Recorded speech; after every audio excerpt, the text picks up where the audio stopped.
yo abada bi fia ni nkɔ yɛ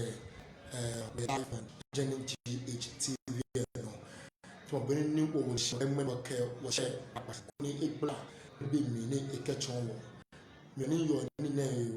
oda challenge ne bi ni ansaba mɛ ne ɔkyɛ akoni lɛnkyɛ ekɔn emu to akoni na kɛ bon adeɛ ba nkyɛ ofa da me ba ɔde manye papa anjemi edra yo fa te yo ofa ne afi no oli gale ke ayi afi agbekuna ofa ne kaji be hye mu kudokuba oni meni go ken me fe ni maseke me yo be ne fe mu be yo chairman tell me onu pai mo ba wrong some lawyers doctors main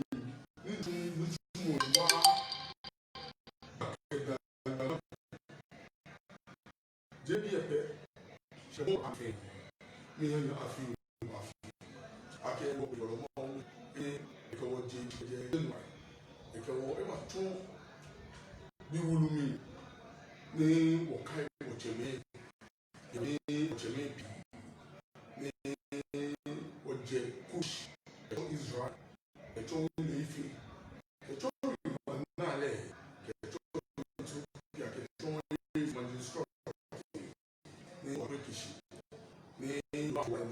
Oye ba wo ani afi fẹ́ mi echi o ke mi bi je finish are boni justice fitting keke afi ne afi o je me ga tete ni o fẹ́ wa ju o ko je ni wala nu nítorí àìsàn yìí ìhà òye àbàwàlà gbàdán gà mọ́ṣí kẹ̀kẹ́ anábìmọ̀ àfẹ́ àfihàn. yo nche ke uha ma fe afie be agbene wako ba boti tanigba nche o tanigba re fe ba damo brema ayawa so ya ke wo table nta ko ni amenna ni amenle lumo ni tenu ye ayawa so dani ayawa so edwa nche won me pa no habo ko ni natri mo ogla to kecho na mo be fe lumo ye ni tenu ko ni ayemili ye ayawa so aha yo ni chame kenye me ibe tayuwa olola yo kwe screen na fi the Thomas T Mobutu akegbe ya cafe kakara shi hiwa no alonta in the go on ke you acting on behalf of the people of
the yo ni no woni ashimu ni eyo de maami e wa se efu na ga ashimu ego ha woni me akwamu me kame hotel vino ajewo no woti ami ni achi kame ni ke egbene mabote wo mi ke baba mi bon se alo woni ma kan se alo ọmọ mi àmì kékeré fúlàjẹ yẹ gan sátẹ́ẹ̀nì kẹjọ wọ́n kyẹ 3 times 3 akẹ wọ́n kyẹ bọ́kẹ́tẹ́ làwọn kẹ wọ́n kyẹ làákùtì agbọ̀nsì kẹ àmì mọ̀ní dùmọ̀ àmì tẹ̀ di dàntú kẹmbà ní di rọ̀mù ní yẹ bọ̀máì ní àmì ràmà ní. Yẹ ṣiba mi mu wọ̀kyẹ mi ní di lumu di wọ̀kyẹ ayikusi ní di tuma hitso ní di muni tuma lẹ mash kẹ obudu hitso ní di wete ní kò la di muni fa wọ́n yẹ ayé wa so kékeré kékeré àwọn èdè ṣe òkútu abra. Ayushi is my ritual. Kewete and Ibola. Jendi Eren Chile. Dani Ikemba, second generation is Ike Madame. Dani Akweke Shikema Ayawas. Hedige. Na idea is a woman. Jimoni, Bafu, Ascending. Oya.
Sibim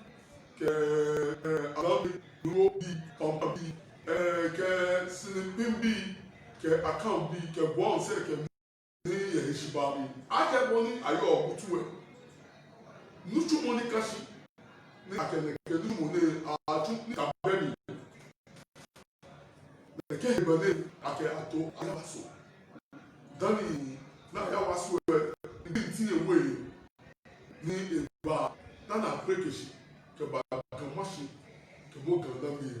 helige ni tuma ni ewa mo fe de go to mi e ba ka ba na le tuma awa ti mo ni ye wo ino ni ba ino e ja ke heshi ba mi bo ni o che mi ni ti ni eyin lo ti o sofo e pana ku ni ti o che mi ni ti àmì lójúmọ́ ẹ̀ káṣí dùmọ̀ gan adámbí ẹ̀ náà nídìí dùmọ̀ àbíyí ẹ̀ ọ̀fẹ́ kò gbé fún ní akẹ́kọ̀ọ́ lójúmọ́ ní sàkóso àmì náà tún mọ̀ ń wẹ̀ pẹ́ẹ́rẹ́ ní àbábẹ́ ẹ̀bà ayáwásù ẹ̀ fi dẹ́mu ẹ̀bà gan ìṣọ̀rọ̀ fàtẹ́ abúlé àdùnkà. Àwọn akẹ́ aláṣẹ ní àwọn èṣìbà mi àwọn àmìtún àmìwì àlùtúmọ̀ mò ń kẹ́ abala akẹ́ tó ma bí ẹ̀hán ẹgbẹ́ akẹ́ àwọn àmìnì náà mẹ́mẹ́ mò ń wọ́n kyẹ́ tuma ayi tuma di tuma ayi nídìí wà fún ebi tumali ko kan ko ni bi ni ashawo aka sen ni ji obutu sen ni ji shuo sen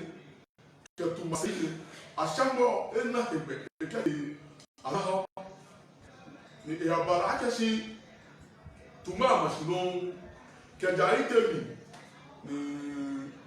mampo bi ya babote tuma ni ke jo weteno ke to adodi akano ni obutu o babote tuma ni dani ya bara ake aya afo sei asene ni di ko ayere ni amu chi bafo da ke sei ni ma she o kan ko ewu no to kan ko bafo akwa so ye pa cho mo ne ye shi ba mi techi ke papo brama ke wo che ko jo mi ke papo anaje ni di papo anaje ke ompran bi ni di brama bi ke adame ni di somena bi ye ni di net se ke ku ikoko me hu wo ka me fe ba na chapa ye ga mo shi ye Heni Ebake Kemba just 16 years 1728 Kemba 1723 Wakamanche Niti Ayuma Tiba Le Ebamuamuta Yabara Akashi Aka Kaji Woye Ilele Wapashe Kanshona Ni Neke Hebele Baba Ni Gafe Afe Kume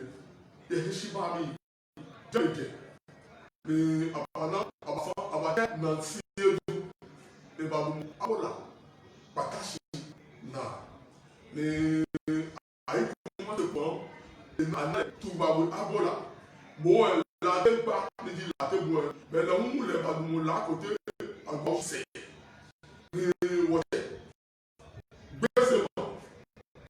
yun du mo shi ma ni di bokete la ba cheme ko pe ake wo fe chakma ni die ko be fe mu ake wo ba mo wo e ko be ni wo fi wo mi ake bro ku e hige egbe ake do butu e ke ba ya wa so ni shinile dana ba tutu awon kemba gama shi ebi ku instruct about to man wo to ma e ko he she hit you about faith God she ba mi o kali ye mo che I can run away to give me your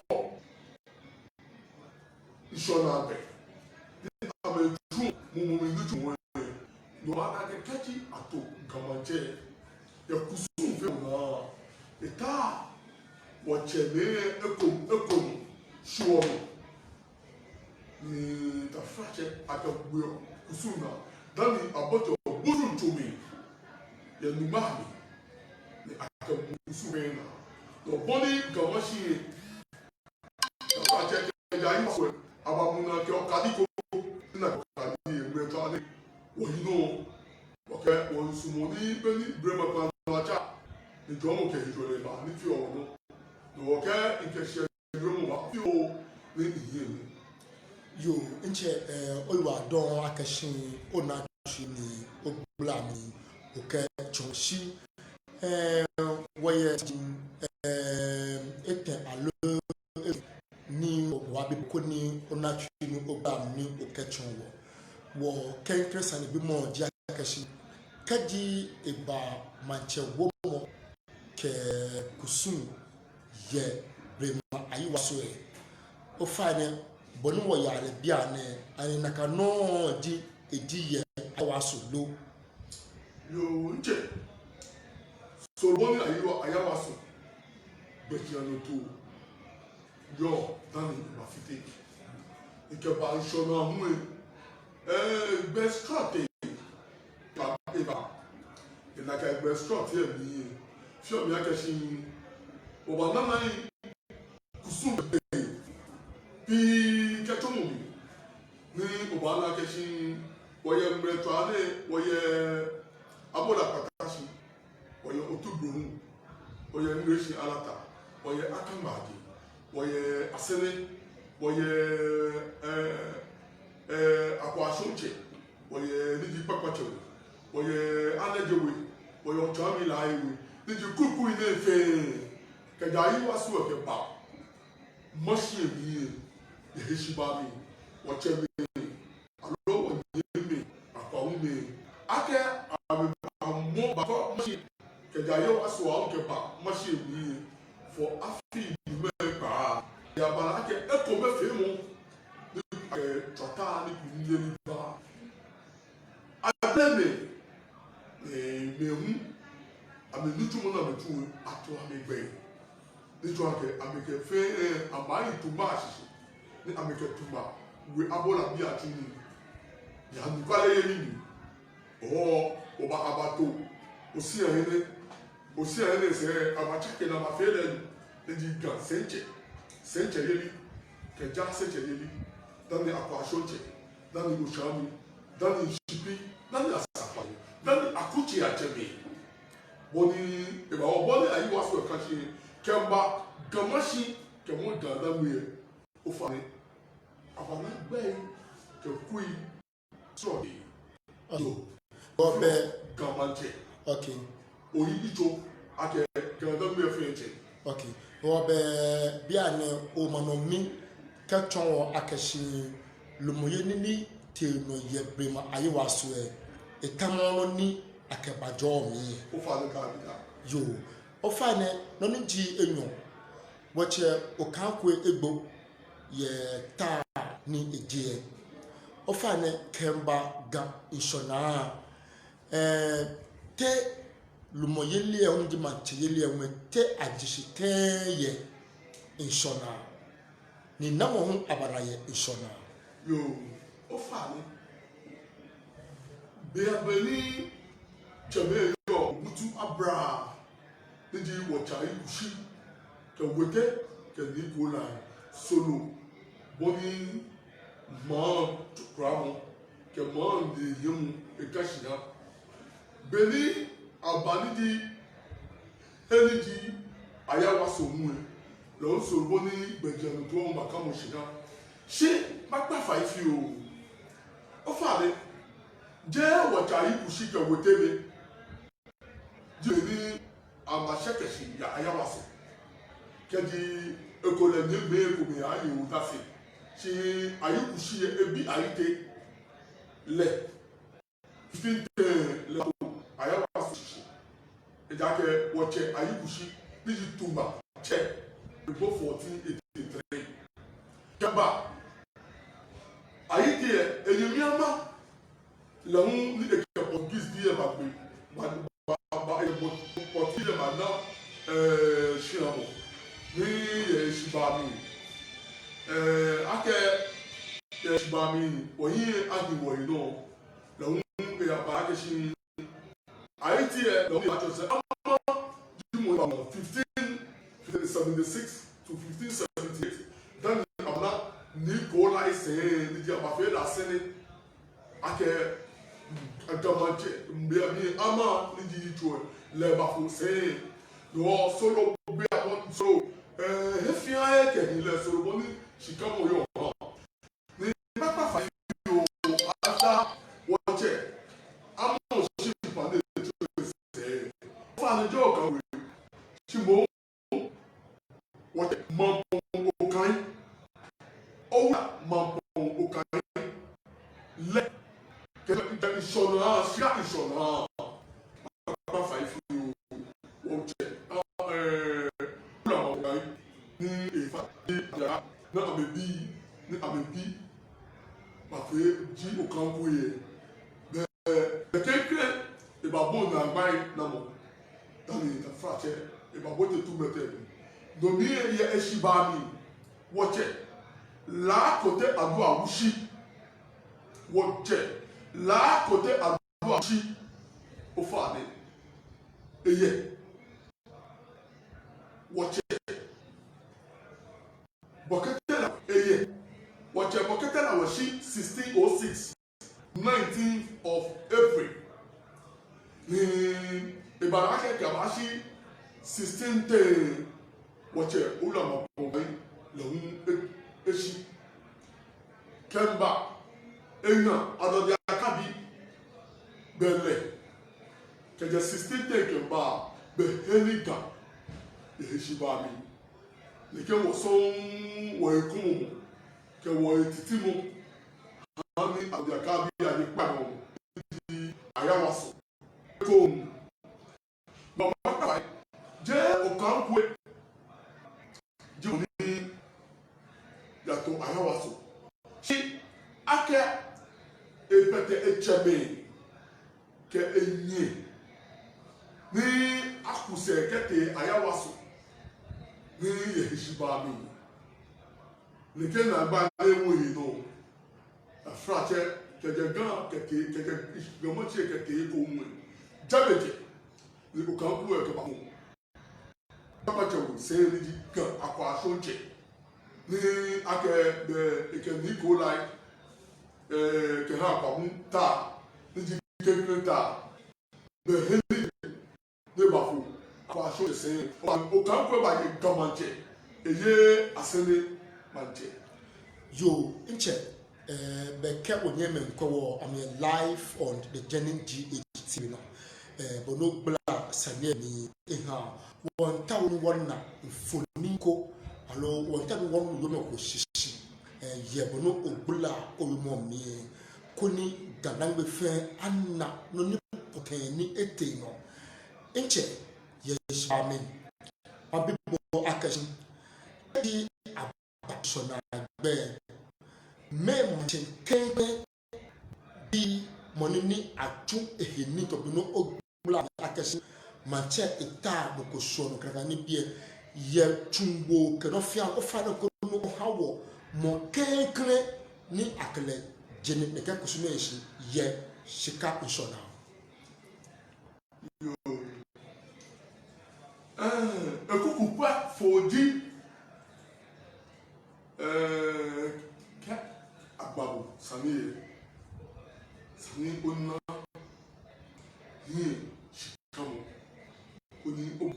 akunta eyi mo sami no na agbabo ye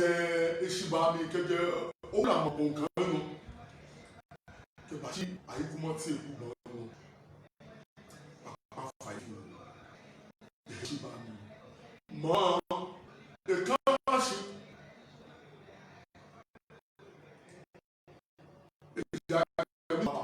beni wɔhyɛ okanko ewo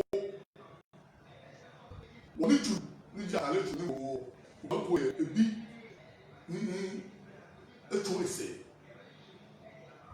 egbɛni ena ne kɛ wɔ atale tu ne kɛ ba sɔn ne oyi mɛlɛ wɔ afi kɛdi wɔ yie eba ne wɔ atale tu si kɛdɛ ma ko kan bi ani o fɔ ɛna kan ne ko bɛ do kɛbi ma yɔ si yɛ awo ni ma bu akunta ake owu abokan ke hantu ni etu ke boni yeshibari ke gbẹnu ne to ne ke te shiye se no mo si ake chemepi ke lumi mi ne ke mo yo sake ke bole ebiami atolojo ni ese leke na agbani le o ma mo kan ebi di okanku efo tuma ayi ni tuma ayi ba fo ayo adu na yo fa ba fo o ma mo kan o la sorry o ayi kuma ti eku bo ni ayo adu eke bo kan eko for real kama ni di adanse manje no na ka wale ayi kuma ti eku bo heka eke ba wi o ke he wale ke gbe na ke ja pamu abi eko o ye tabi ni 73 kemba le ebiami ayi kan osi aheme le di moni du mushi ni ebakwe la ke bato tete ahina kwa ato tete ahina kwa ojoba le ato tete ahina kwa ojoba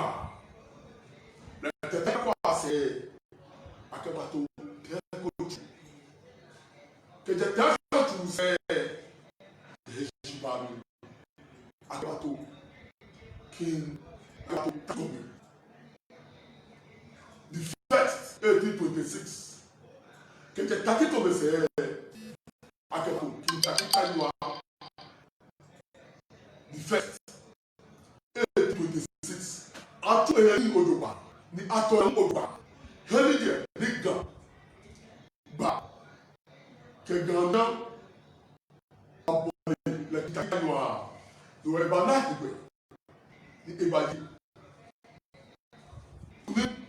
ni ebaboa ni bi fe na no kintakita you adi mo ni atu eheli tum ojoba Elige, the Bata said 40 years. Kababa is a few Manche, Nita Gatseno Ojoba for 41 years, going to 42 years. Tete Ahinapa. Tete Ahinapa. You inche, Ofana, Bono Ubala, look how a woman a denti. She ofane Obana Mishe Kaji Tom Sandia, me manche, kenkle ni atu ehini, tamabeni yakusuna awo manche tu ni ya fio butum kama ni bi ne wontan wonna manche kenkle ni akelejere ken kusum ne shini kaba shin ne tafi komi the first moniji eyo kintakita yoa the first ni kembe ne amedi meni atu ameyeli mu ojoba after ma owura ma ponkan. Okay, you ka we na kan be won ka o la pe ne o gbele mi ni won na ka se ni ajayi wa so ni aba te abun shia to aha te nchoke the royal house se te bajano to alo te abun tia je namo aha te ka ba se mele yo keke ayi wa so ke ba papa fai si un fait quoi au chèque gamin si comment on dit ça alors on est ben dans 1826 et après que 1824 before 1826 et Shibami quand fait maman me kobe akeke tomboni 1733 et bala ke Albasai ni akebali akwamuna kunini ni abalake omi aye osi di ayekan ati tete be ayabo ahena ye sakunu toshishi nomi wache okanja afroso adima okanja afroso ke ni tẹ́kọ̀ tulu ame biami 1782 ame kame na me ba mashi na me ba gan no ye eshi ba mi ole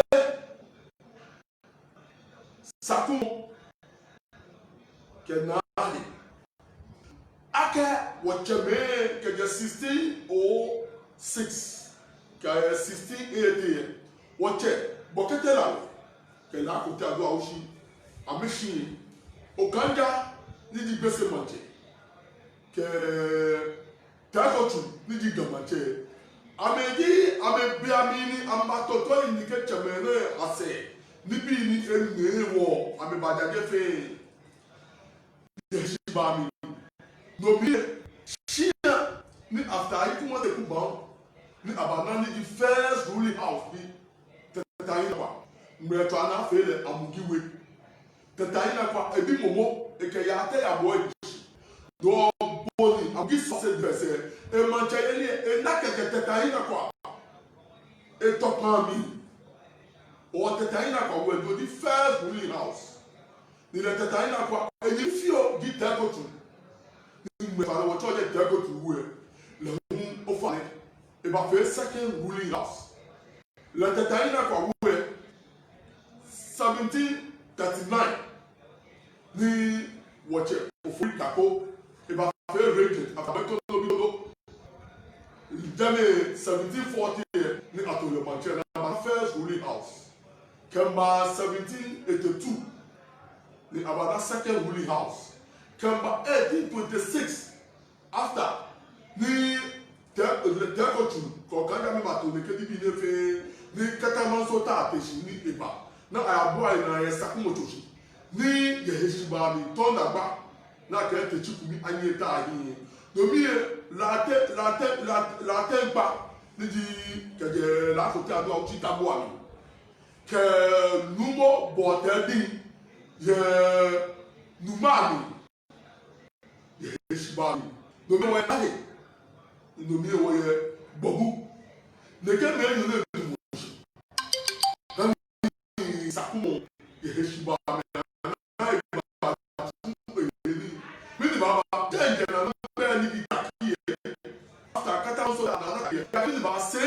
ni di olu se kɛtumba se asanko kɛte anahɔ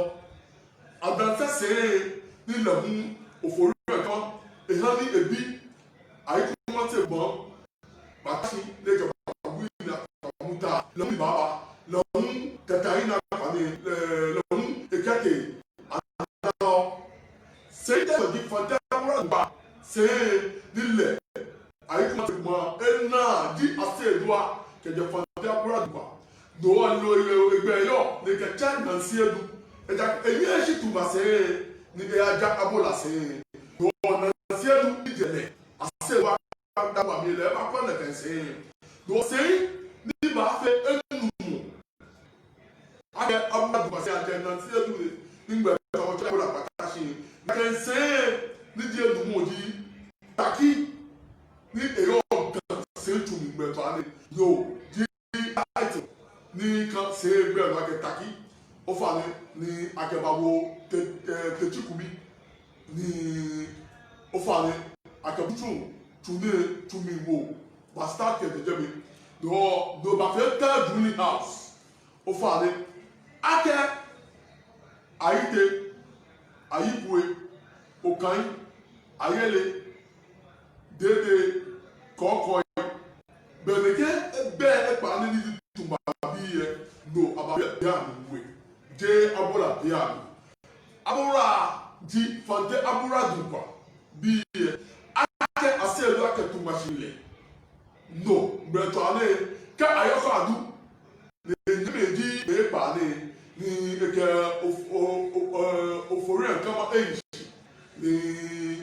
kẹtọ ayikuma te kumọ n'aba n'atu ma we abola yehesiba mi bẹsani mẹpa ale amun amisẹsi anagbase enigbe ẹja kẹtuba bọsi ni ayiyọ n'ohenijẹ n'aba na pia mi. In 1964, the Akafita, the fourth rolling house, the Yo, Oladon, Omi, Blam, Kaji Obowacho were live on the Genin GH TV. Inche, your bear or town one mission, Akashin, watch ni legimoni, with Jima Sakumo. Efa koni le enye gama ahie na awuta ye onye menu di nuwa me no egbelegbe ni ka awu gama che ni ya nuwa alo o fa me je lo pe ti no mi ma ni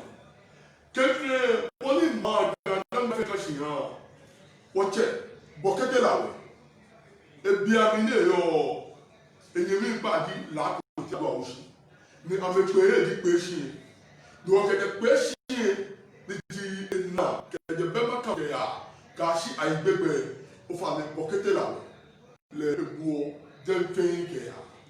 ni wote la ko ti agbo oshi lohun keje la ba de bi che na ke wo ka gbe bi ba jo se yo ora o fa le wote la ko ti awo do asu ko shi ni ke hegbene ke kata mansuta ni ajeni aba Yeheshibami ake numbo bọ̀tẹ́ di kẹlẹ́ àtẹ́ gba mẹ́rin dùnmọ̀sí ní Yeheshibami gàdá ní ẹ̀fẹ́ bàfẹ́ ní akẹ́tọ̀tà ní yẹlẹ́bà sẹ́yìn díẹ̀ ní akẹ́tẹ̀yẹ kẹ́dí lẹ́kẹ́ sẹ́yìn ní kùnú yẹlẹ́bà ní akẹ́sẹ́yìn bọ́tẹ̀ gàn tún sẹ́yìn bíyẹn bẹ́ẹ̀ ìbàrà akẹ́ sani kùsùn fẹ́ mu afẹ́ mi ni. Bote ndi a dodo ba et já que mba 1733 ye wo cheme nutumo na bachu di ko a cheme ni mreto ale de ke ititi ne ko a cheme ni di 3 groups ni mercenary nomi adonana otomroko ko ma won ni di ofore nkan ma di mo ni a chale ni e ka me ba na tutuni ni aikuma te ku ba un ka me batuni no ama adole abeke shiponji shi wote taki to mi e o fa mi ye ba di o kan ko e na bi ni e ka na fa na akole bo ni de gbege ni wote taki to mi e ba na he e ma ye no awe ututu mi to mi ma ojoba ne wọ́n yẹ kó tàbí àwọn ọ̀hún ayára ń bẹ̀rẹ̀ mi ní àmì ìfún ọ̀gá ń bẹ̀rẹ̀ mi bẹ̀rẹ̀ wọ́n jẹ́ wọ́n tẹ́lẹ̀ àwọn èyí wọ́n tẹ́lẹ̀ àwọn ọ̀gá àwọn ìlẹ́wù gan náà fẹ́ almost 100 years.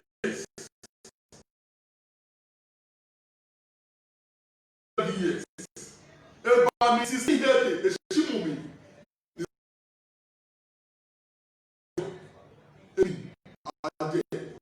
1725 na ma bobu rom abatoshi remember 1734 na ma to as na rom no mapa fai ta ni boketa we ke la ja ba yo no mo bateli ke la te boy ba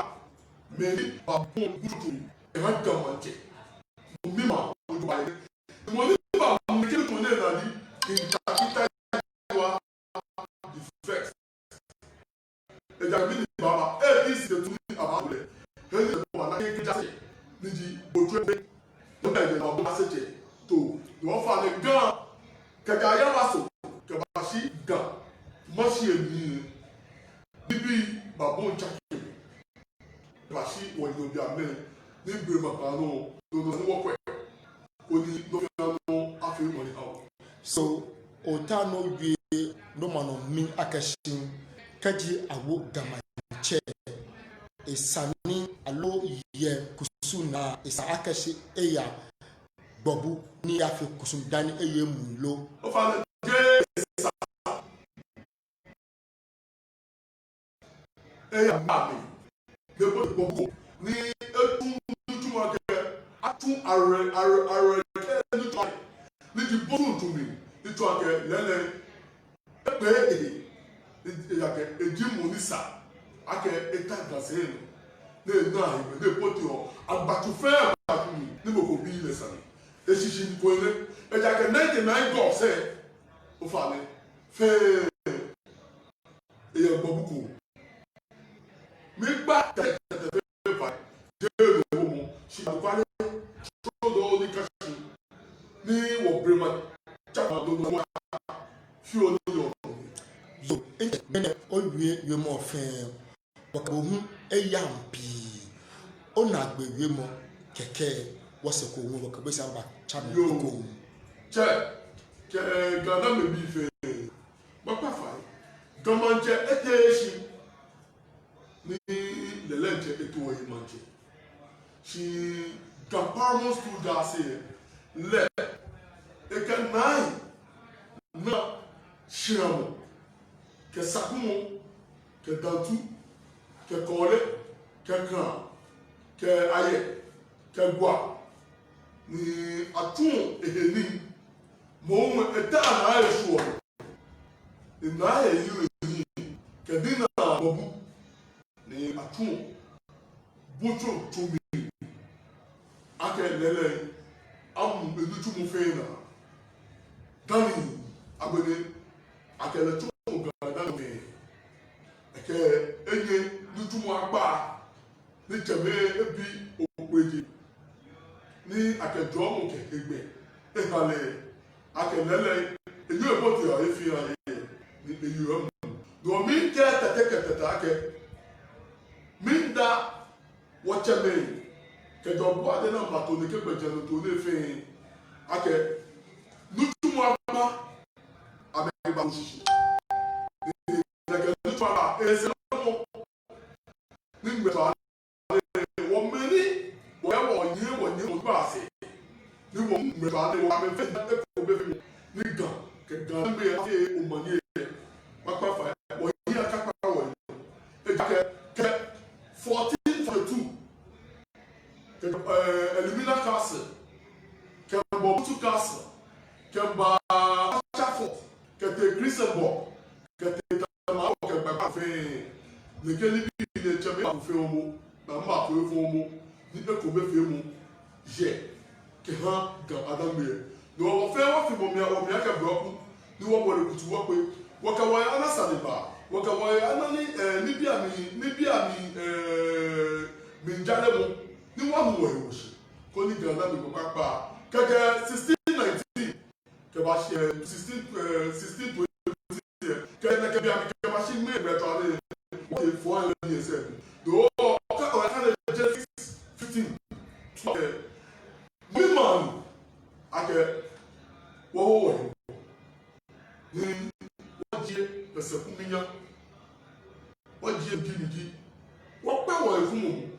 ni wọ́n pẹ́ wọ̀nyí ní ọ̀ ní wọ́kẹ́ wọ̀nyí àkùsì